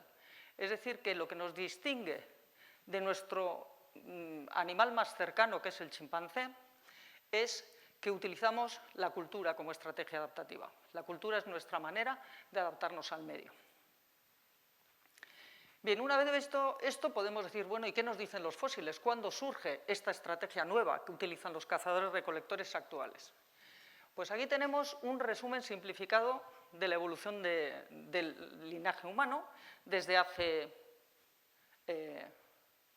6-8 millones de años, cuando nos separamos de los homininos, hasta hace unos 3 millones, desde los 6-8 hasta los 3, diríamos que es la época de los Australopithecus. ¿Y cómo son estos Australopithecus? Pues son unos animales bípedos, pero todavía con capacidad arborícola, con capacidad de vivir en los árboles. Tienen unos tamaños encefálicos no mucho mayores que los de un chimpancé. Tienen unos dientes muy grandes y no aparecen asociados a herramientas de piedra. Aunque aquí vamos a ver que una de las cosas que se ha publicado este año son herramientas de piedra de esta edad. Pero en general no aparecen asociados a herramientas de piedra. Y aquí hace unos 3 millones de años sabemos que en África hay un cambio climático. África del Este se hace más seca y más calurosa. Y en los estratos, a partir de ahí, empezamos a encontrar dos tipos de fósiles de homininos totalmente distintos, que nos están indicando dos estrategias de adaptarse a este ambiente seco muy diferentes. Una de las líneas sería este tipo de fósiles. Son fósiles con una adaptación a una masticación potente, dientes enormes, una potencia de cara enorme, y es el grupo que llamamos de los parantropos, que hace 1 millón de años se extingue, ya no aparecen más. Y a la vez, en los mismos estratos hay otros fósiles que son radicalmente distintos, estos con este tipo de aspecto. Son fósiles con un encéfalo mayor, aparecen asociados a herramientas de piedra por primera vez y además aparecen asociados a huesos de herbívoros con marcas de uso de esas herramientas, es decir, indica que la carne se ha incorporado a la dieta. Este linaje, que es el que llamamos el linaje de Homo, va a salir de África, va a tener una expansión por toda la Tierra y acabará desarrollando el arte y la tecnología de la cual nos ha hablado Diego antes y que es en el Homo sapiens, digamos, ¿no? Entonces, de lo que yo voy a hablar hoy es de este momento que sería el inicio de esa estrategia adaptativa que está basada en la cultura, que es una cosa única en el mundo animal. Ningún otro animal tiene esa manera de adaptarse al ambiente. ¿Y cuáles eran las preguntas que teníamos respecto a ese momento hace un año?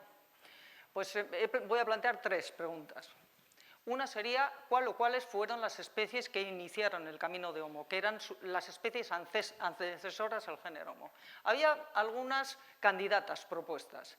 Por ejemplo, una en el este de África, Australopithecus sediva. Las 3 son Australopithecus, evidentemente. Y esta es del sur. Y 2 en el este, Australopithecus gari y sobre todo Australopithecus afarensis. De afarensis sería la conocida Lucy, sería un miembro de esta especie. Otra pregunta que se puede hacer es cuántas especies forman el género Homo y cuál fue la primera especie del género. Y la última pregunta que planteo es si el aumento del tamaño del encéfalo fue una cosa que pasó solo una vez o hubo varias ocasiones en las que diferentes especies sufrieron un aumento.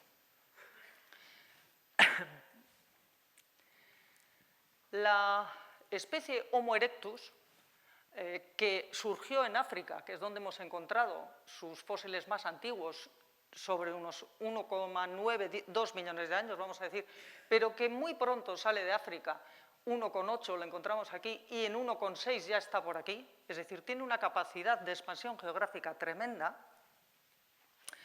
Esta expansión geográfica lo que nos está indicando posiblemente es que eran ya grupos con una complejidad notable, y que posiblemente ya tenían desarrollada la estrategia esa de la que venimos hablando de los cazadores-recolectores. Eso es lo que les permitiría una expansión así. De hecho, esta especie, hasta mediados del siglo XX, fue la que se consideró como la primera del género Homo. Para que podáis haceros una idea de cómo eran, pues tenían una capacidad menor que la nuestra, una capacidad encefálica menor, pero prácticamente el doble que los Australopithecus, unos dientes mucho menores y unas caras más verticales, porque los Australopithecus tenían caras salientes, El esqueleto de los Homo erectus, tuvimos la suerte de encontrar uno en el lago Turkana, en Kenia, con 1,6 millones de años, pero prácticamente completo, es una cosa rarísima, y esto permitió ver que las proporciones, por ejemplo, piernas largas respecto a la longitud de los brazos, como los nuestros, y las proporciones anatómicas en general son indistinguibles de las nuestras. Además, se encontraron unas huellas fósiles, estas de aquí, datadas en 1,5 millones de años en Kenia, y se hizo un estudio biomecánico de estas huellas fósiles que demostraron que la manera de correr o de andar estos erectus era igual a la nuestra. Su cultura se conoce como la cultura achelense o cultura del modo 2. La más típica es el hacha de mano, pero hay otro tipo de utensilios que utilizaban con diferentes funciones, y si se hace un estudio en microscopía electrónica del filo de estas herramientas, indican que se había utilizado para cortar madera, pero también para cortar carne. Es decir, que serían grupos de recolectores, cazadores cooperativos. Y como curiosidad, he traído aquí un hacha de mano de Olduvai. Hay mayores incluso en tamaño, datada en 1,3 millones de años, que nos indica, desde luego esto no se podía utilizar como una herramienta muy cómodamente, desde luego. Puede ser un regalo, piezas de intercambio, es decir, algo simbólico. Pero la pregunta que surgió es, ¿y estos Homo erectus fueron realmente la primera especie del género Homo? Y si no lo fueron, ¿cómo se dio esa transición desde los Australopithecus a los primeros Homo? Pues en 1964, en África otra vez, en la garganta de Olduvai, en el Serengeti, en Tanzania, Louis Leakey y colaboradores hicieron un descubrimiento que consistió en dos restos de humanos. Llevan delante OH, significa homínido de Olduvai, el OH7 y el OH8. El OH7 eran dos parietales y una mandíbula, y el OH8 era un pie que demostraba que era totalmente bípedo, pero aquí lo importante fue que encontraron las herramientas de piedra más antiguas conocidas hasta esa fecha. Estábamos hablando, de un estrato de 1,8 millones de años. No se conocía ninguna herramienta tan antigua. De hecho, la primera industria recibe el nombre de este yacimiento y la conocemos como industria olduvayense o industria del modo 1. Estos investigadores dicen, esta especie, esto que hemos encontrado, es algo intermedio cronológicamente y morfológicamente entre los Australopithecus y los Homo erectus, que hasta ese momento eran la especie más antigua del Homo. Por lo tanto, aquí tenemos una nueva especie, la nombran Homo habilis, el Homo hábil, el primero que hace herramientas, y pasaría a ser la que estaría en la base de nuestro género. Se estima una capacidad craneal de 650 centímetros cúbicos, y esta propuesta generó controversia desde el inicio. Pero fue pasando el tiempo y fueron apareciendo, tanto en el este de África como en el sur de África, formas que, comparándolas con este OH7, pues eran similares. Y iban demostrando que había sitio para una nueva especie entre los Australopithecus y los Homo erectus. De manera que el Homo habilis cogió fuerza como especie y atrasó su antigüedad hasta 2,3 millones de años, que es la edad de esta mandíbula de aquí que se halló en Etiopía. Y la nombro porque voy a hablar de ella. Hasta este año era la mandíbula más antigua que se conocía de Homo habilis. También se encontraron más restos de esta primera cultura olduvayense. Los más antiguos, otra vez en Etiopía, que vamos a ver, la actual Etiopía es un sitio donde se han encontrado cantidad de cosas. Las más antiguos datados en 2,6 millones de años, y que desde luego lo que demostraban es que esto es un salto cognitivo respecto a los chimpancés. Los chimpancés sabemos que utilizan piedras como herramientas, sobre todo para romper nueces, es lo que se les ha visto más habitual. Pero aquí lo que hay es una planificación previa y la utilización de una materia prima con un objetivo. Se trabaja una materia prima para hacer una herramienta. Esto es algo que es un salto cognitivo respecto a los chimpancés.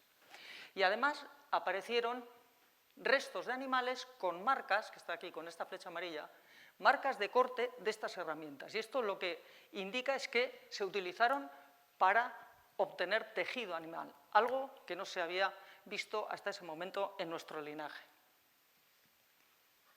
Y aquí, paréntesis que tengo que abrir otra vez, para hablar de dos publicaciones de este año, que rompen con esta idea, con el paradigma que había, de que la primera especie de nuestro género que hizo herramientas fue un homo.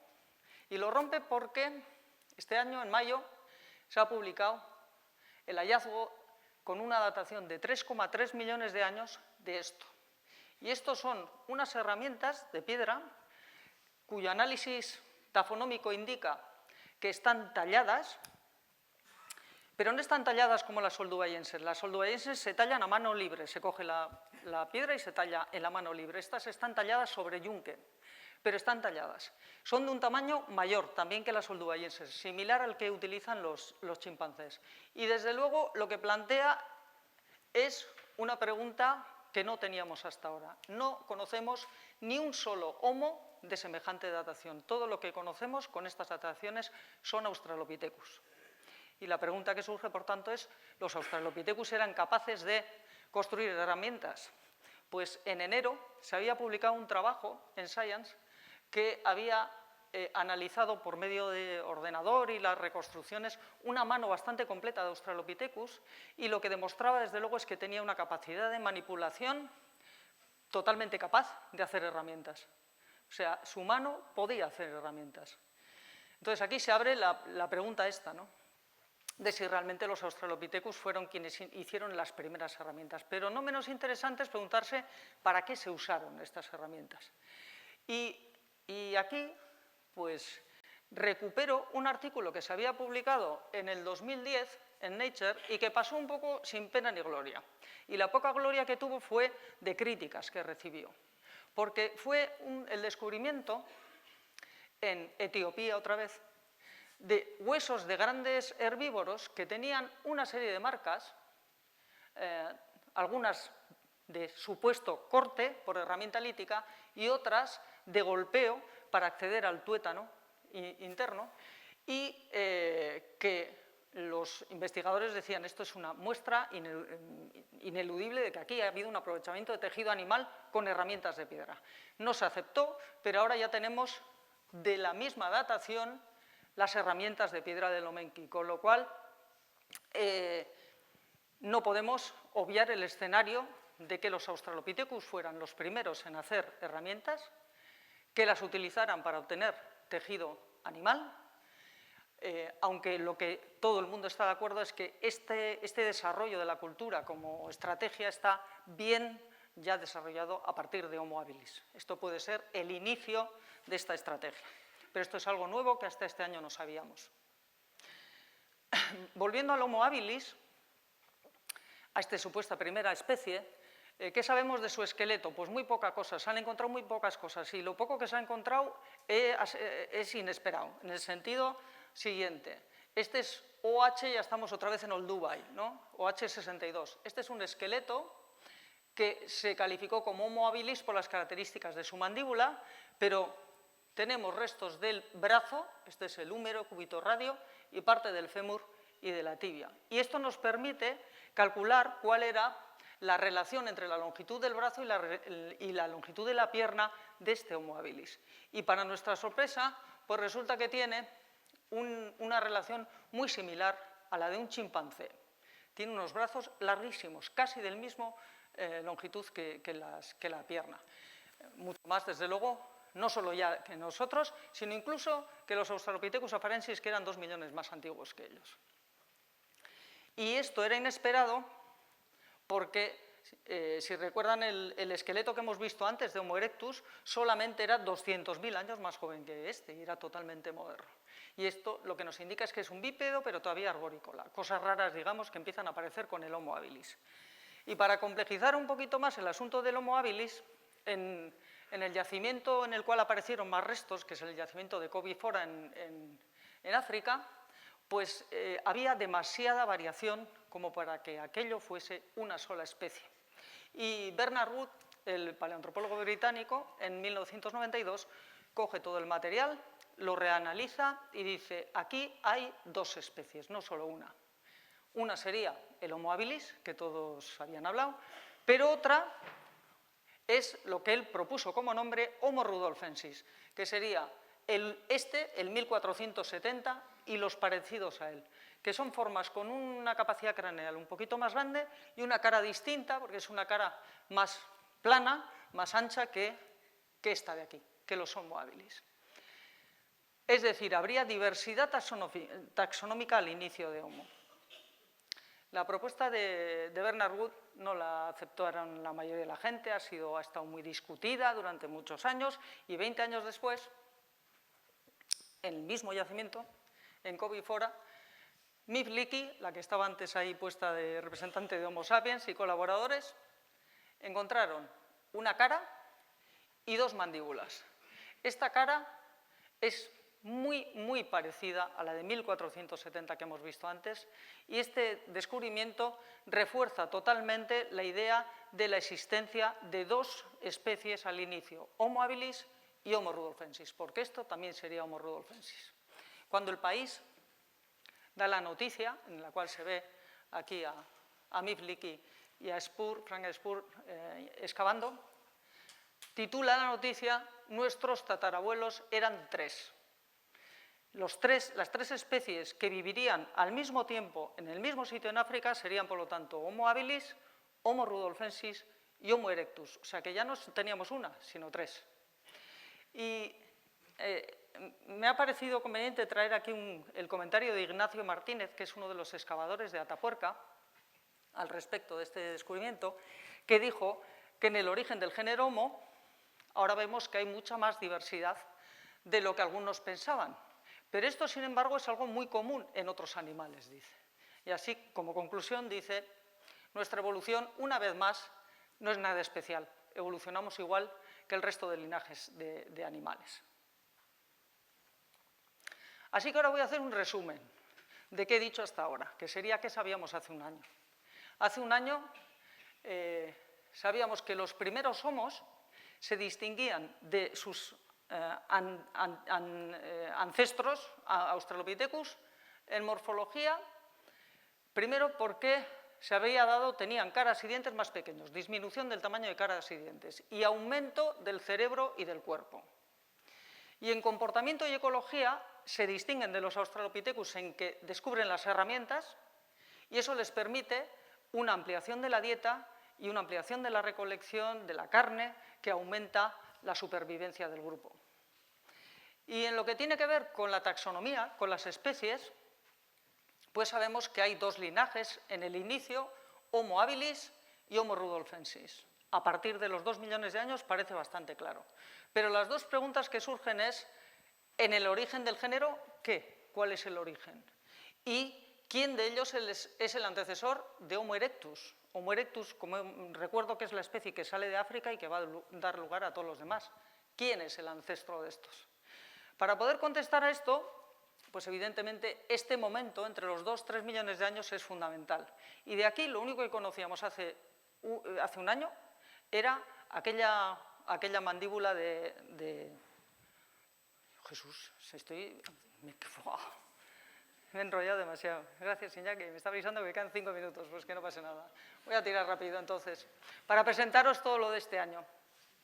Lo primero que hicieron aquí fue reconstruir con tomografía computacional la mandíbula aquella de OH7 y permitió compararla con otras. Y también permitió calcular la capacidad craneal.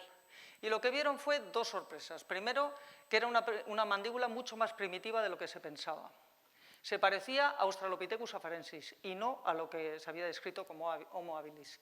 Y la segunda sorpresa es que la capacidad craneal se solapa con la de Homo habilis y Homo erectus, mucho mayor que la que se había calculado. 15 días después se publica el descubrimiento en Etiopía de esta mandíbula datada en 2,8 millones de años. Retrasa 500.000 años el origen de Homo. Y si se compara esta mandíbula con lo que se conocía hasta entonces, a quien se parece es a la reconstrucción del OH7, no a Homo rudolfensis ni a la etíope. A finales de este año, en un yacimiento a 40 kilómetros del anterior, se descubre estos restos. Como veis, ha sido un 2015, que no me está dando tiempo en 45 minutos contarlo todo. Encuentran esto y lo que hacen es compararlo con las dos especies de su misma cronología, que son Australopithecus afarensis en Etiopía y Kenianthropus en Kenia. Y no se parece suficiente a ninguna de las dos como para incluirla en ninguna de ellas y, por lo tanto, proponen una especie nueva, Australopithecus deriyemeda. Es decir, que habría coexistencia en lo que actualmente es Etiopía de dos especies, Australopithecus afarensis y Australopithecus deriyemeda. Estamos antes del origen de Homo, por centrarnos. Y además, habían encontrado 2 años antes un pie, que le habían llamado el pie de Burtele, en el mismo yacimiento y con la misma datación, que era un pie muy especial, porque tenía un dedo gordo divergente respecto al resto. Nuestro dedo gordo es en la misma dirección que el resto. Este dedo gordo divergente indica un tipo de locomoción distinta. Si esto es de Australopithecus deriyemeda, como proponen ellos, no solamente ya tendríamos entre hace 4 y 3 millones de años 2 especies diferentes, sino 2 especies con una locomoción distinta. Y para terminar ya con todos estos descubrimientos, voy a hablar del Homo naledi, llamada la especie fantasma por Bermúdez de Castro, porque es un riquísimo, al menos 15 individuos, 1.500 y pico restos, pero no sabemos cuál es su datación. Apareció en el sur de África. Es interesante porque si esto es un Homo antiguo, nos plantearía la posibilidad de que el origen del género Homo pudo darse en 2 sitios distintos, tanto en el este como en el sur. Presenta características intermedias en las cuales no voy a entrar porque no tengo tiempo, pero era tan rico que 15 días después publicaron un artículo solo para su mano y solo para su pie. Es un descubrimiento muy importante, pero desde luego, hasta que no sepamos qué edad tiene, no vamos a saber dónde colocarlo en el árbol. Y voy a ver si rápidamente ahora hago un resumen de si han conseguido contestar o no a las preguntas que he planteado todas estas cosas.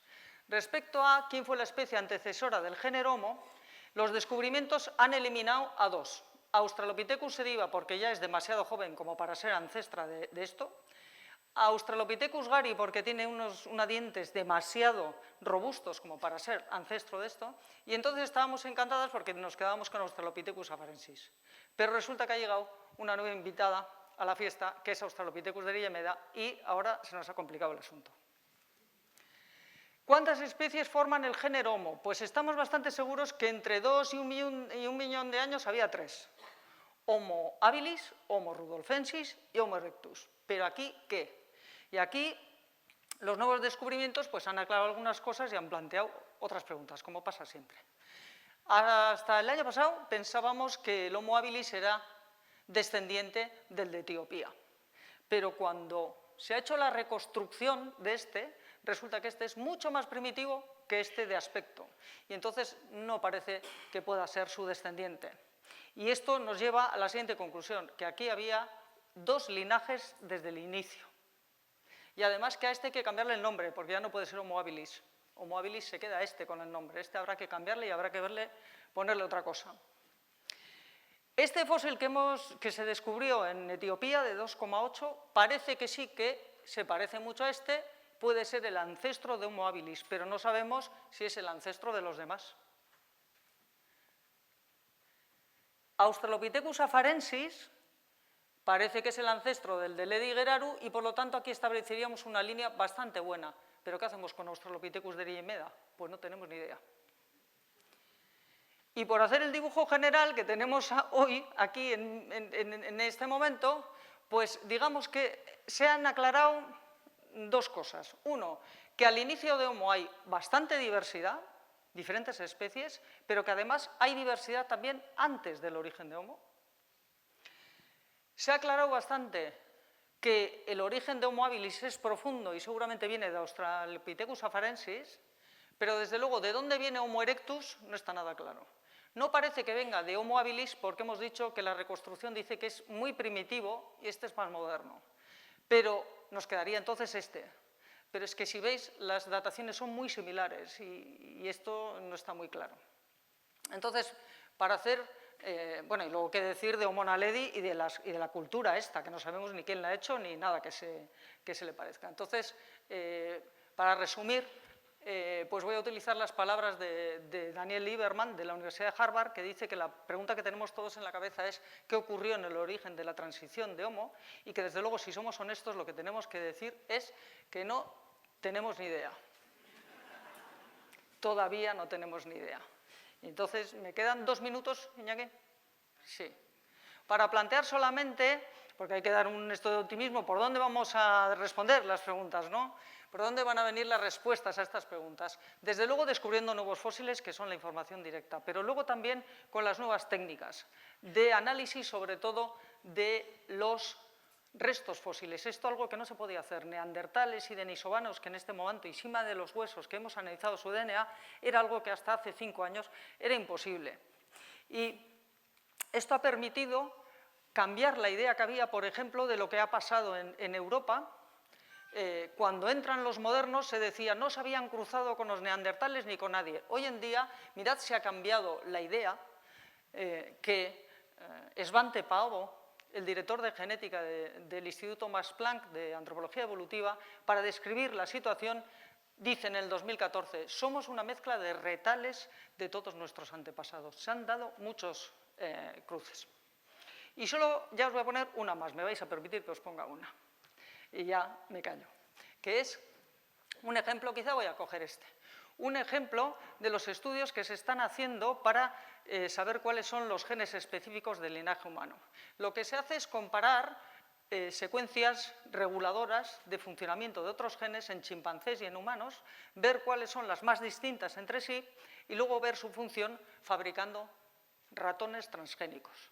Entonces, aquí esta es una secuencia que lleva este nombre y entonces lo que hicieron fue 3 tipos de ratones transgénicos. Uno con la versión macaco, del macaco, otro con la versión del chimpancé y otro con la versión humana. Y vieron a ver dónde se daba la acción de esa secuencia reguladora. Y como se puede ver, en el caso de chimpancé y macaco pues no había acción, pero en el caso de la versión humana que se había utilizado para hacer ese ratón, se ve en la pierna, en el pie, y en la zona del brazo, sobre todo en la muñeca y en el pulgar. Y entonces la hipótesis es que esta secuencia, que solamente está en nuestro linaje, quizá sirvió o fue la base para el desarrollo del bipedalismo y de la manipulación que nos caracteriza. Y con esta imagen de la gran primatóloga Jane Goodall, pues termino mi charla. Eskerrik asko por su atención.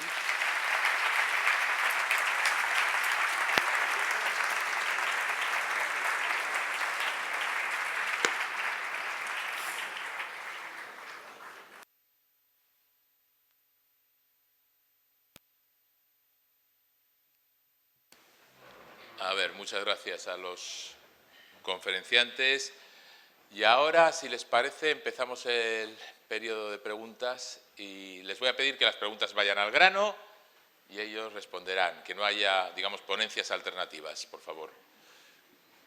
Tenemos aquí el micrófono, levanten la mano, quien quiera preguntar algo. A ver, tenemos ahí, Iñaki.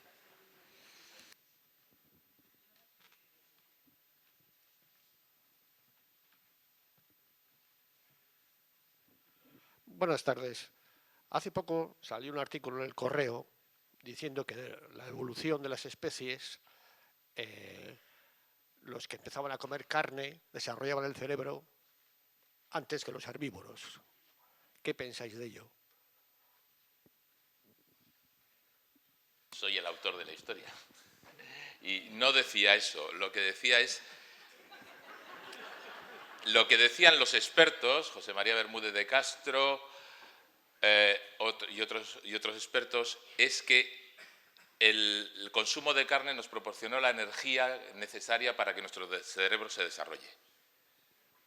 Es muy diferente, y que éramos omnívoros, pero bueno, les cedo la palabra. Desde luego, lo que sí se ve, he pretendido mostrar, es que en el origen de lo que llamamos el género Homo, le llamamos a la especie que llamamos primer Homo, es aquella que aparece con instrumentos de piedra. Y desde luego, el análisis de esos instrumentos indican que se utilizan no solo para conseguir carne, pero también para conseguir carne. Los estudios en cazadores-recolectores actuales, que nos sirven un poco para hacernos una idea de cómo pudieron vivir aquellos primeros homínidos, indican de todas maneras que la mayoría de las calorías que obtienen se obtienen de la recolección y una parte se obtiene de la carne. Algo que no se suele hacer así, se da mucha importancia a la caza, pero la recolección que está hecha por los jóvenes del grupo, por las mujeres y por las abuelas, es la que proporciona una parte importantísima de la dieta. Lo que ocurre con la carne es que son animales grandes que permiten que no haya una gran fluctuación de alimento, cosa que sí puede pasar con la recolección, y eso es un éxito. Y está en discusión si la incorporación de la carne sirve para el desarrollo del cerebro, para algunos aminoácidos y algunos ácidos esenciales. Eso está en discusión. Pero, desde luego, lo que sí que está claro es que el aumento del cerebro tiene que darse concomitantemente, no por comer carne aumenta el cerebro, pero para poder hacer una caza y para poder funcionar de esa manera tienes que tener concomitantemente un crecimiento del cerebro porque hace falta más complejidad. Hace falta más complejidad para cazar que para recolectar. No sé si te he contestado. Sobre la caza o el carroñeo en los restos encontrados con marcas, los primeros. A ti te conozco, tú estuviste la del carroñeo, ya sé quién eres tú. No he querido hablar hoy del carroñeo, porque, bueno, primero porque evidentemente me he quedado sin tiempo y tenía que quitar algunas cosas. Está en discusión. Hay muchos que opinan que lo primero que se hizo fue carroñeo y no caza, es decir, aprovechar lo que dejaban los grandes carnívoros africanos. Pero lo último que he leído es que tendría que ser un carroñeo muy rápido. Quiero decir que si la carne tiene ya un grado de putrefacción considerable, no tenemos los microorganismos necesarios para poder procesarla. Y entonces eso está llevando a muchos a apartarse de la idea del carroñeo.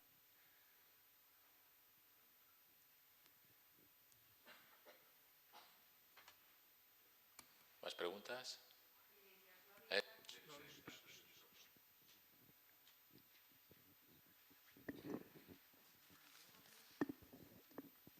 Hablamos de cuando ya había herramientas para poder cortar la carne y antes de que hubiese esas herramientas, ¿de qué se alimentaban aparte de la carroña?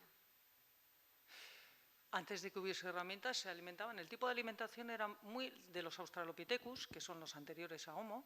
Los Homo son los que descubren las herramientas. Los Australopithecus, que son los anteriores, se alimentan, tienen un tipo de alimentación muy parecido al de chimpancés. No se distinguen mucho de la alimentación que hace un chimpancé, que lo que hace es recolectar frutos.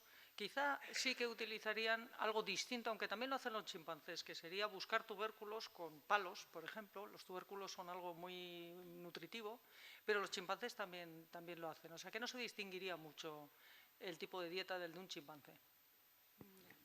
Muy bien, gracias.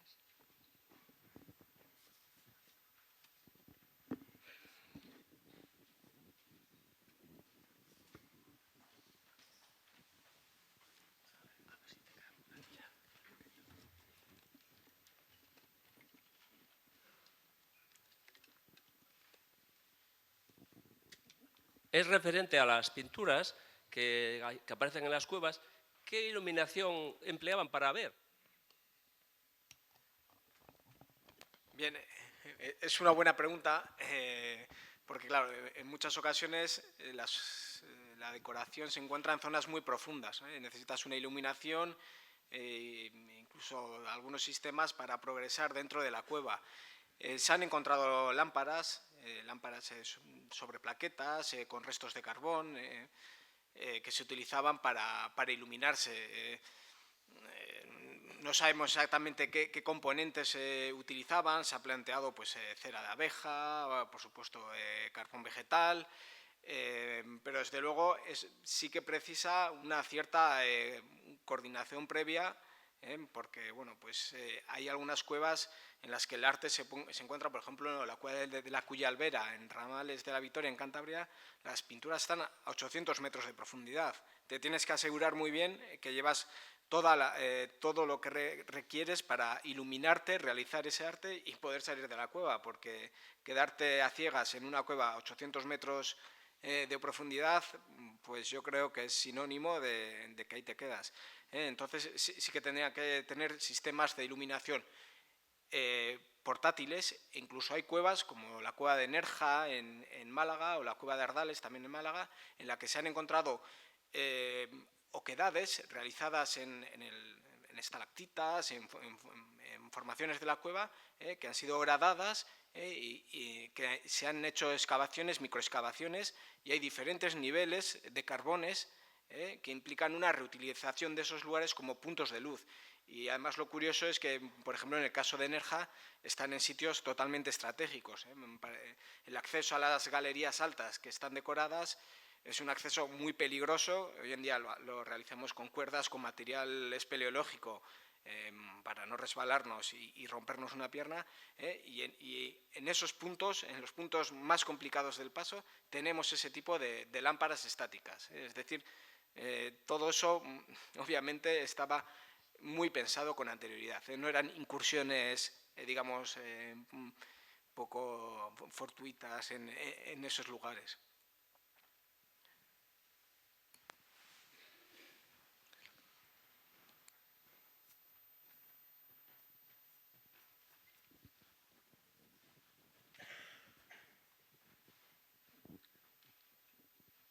Sí, has comentado que hubo una eclosión artística en torno a los 38.000 años, ¿no?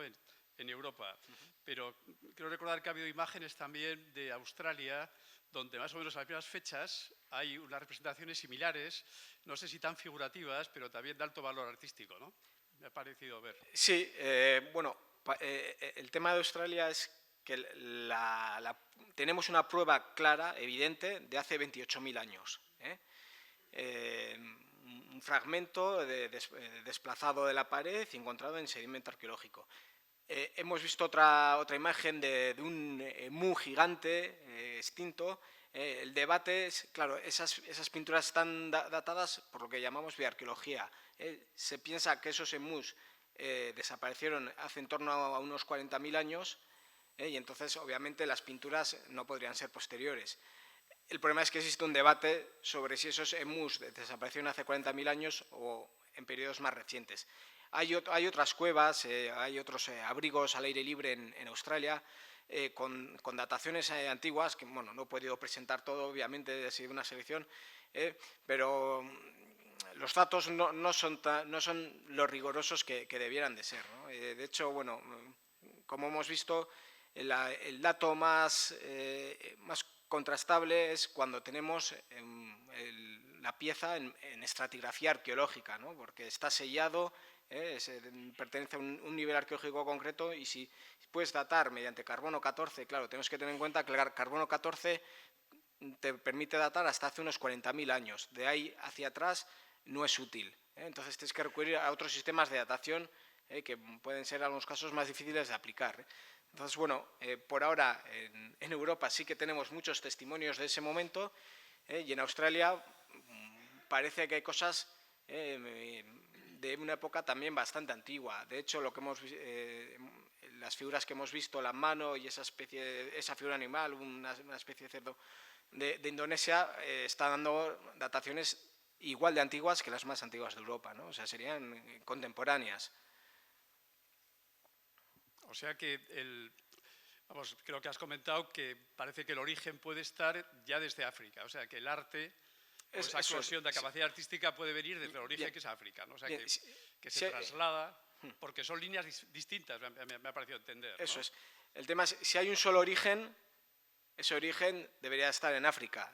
En una primera oleada llegaría a Asia y Australia, y en una segunda llegaría a Europa.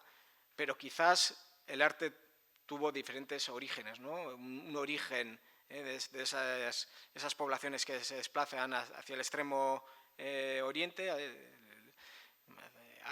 Asia y Oceanía, y otro origen en Europa. En realidad, si el arte tiene un origen, digamos, cultural, esas condiciones se pudieron dar en momentos diferentes. Incluso el neandertal pudo tener unas capacidades, pudo estar capacitado para generar arte como el nuestro, pero no tuvo una necesidad social de hacerlo. Hoy en día hay tribus de cazadores-recolectores en Amazonas que no generan arte y son exactamente iguales a nosotros, ¿no? Quizás sea una necesidad social más que, como se ha planteado en ocasiones, una mutación genética o algo meramente neurológico.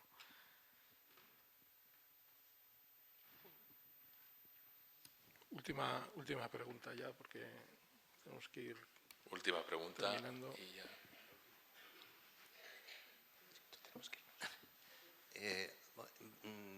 Quisiera preguntar a qué se debe, creo que lo has explicado un poco con un ejemplo, a qué se debe esa explosión de géneros homos casi coetáneos o coetáneos.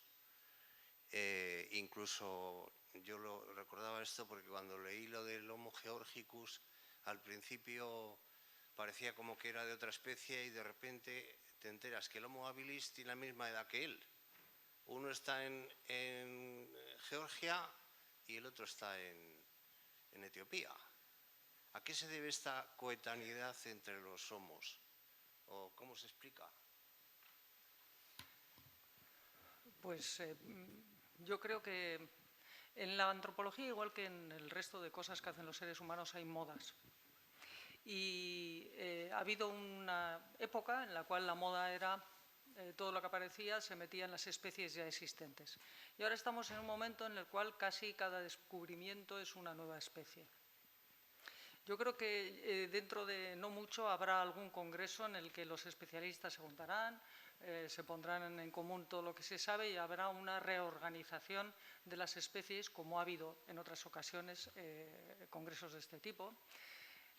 Con esto ya estoy dando mi opinión de que quizá haya una excesiva proliferación de especies. Pero dicho esto, lo que sí que es, como he pretendido poner en palabras de uno de los investigadores de Atapuerca, en todos los linajes animales se ve que cuando hay un momento de surgimiento de un linaje tiene que ver con algún cambio climático, porque surgen nuevos nichos. En concreto, en este caso del que estamos hablando, de Homo, se hace mucho más seco, el clima cambia totalmente el aspecto, se pasa de tener árboles bastante grandes y frondosos, se pasa a un nuevo ecosistema con arbustos mucho más apartados. Y en concreto, por ejemplo, en ese yacimiento donde apareció el Homo más antiguo, el Ledigeraru, el de 2,8 millones de años, no me ha dado tiempo a comentarlo, pero en los estratos en los que aparece esa mandíbula aparecen toda una serie de animales que no aparecían en los estratos antiguos. Es decir, lo que nos está indicando es que el origen del género Homo, igual que el de otros linajes de animales, cuando se da suele tener que ver con un cambio climático, con la aparición de nuevos nichos y, por lo tanto, con una diversificación. Se diversifica. ¿Hasta qué punto se diversifica? Es decir, ¿cuántas especies hay ahí? Habrá que verlo. Pero que, desde luego, parece que al menos 2 y quizá 3. Si Homo georgicus es un Homo habilis o no, ahí es una discusión de especialistas en taxonomía, pero que desde luego esa idea simple de que Homo surge con una especie que luego pasa a Erectus no se sostiene a día de hoy. Y ahora sí vamos con la última pregunta. Muchas gracias. Yo voy a hacer una pregunta a cada uno de los dos ponentes. Por un lado, Una. ¿a quién elijo? Es un poco difícil. Bueno, les pido que creo que podrán contestar rápidamente.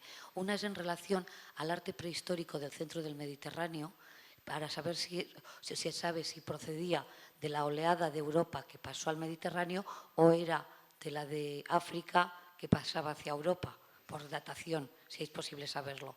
Y en cuanto a la evolución de los homos, si la mutación que tenemos que nos permite digerir la lactosa es propia del Homo sapiens o si se sabe o se podrá saber si es de otras especies de homos. Muchas gracias.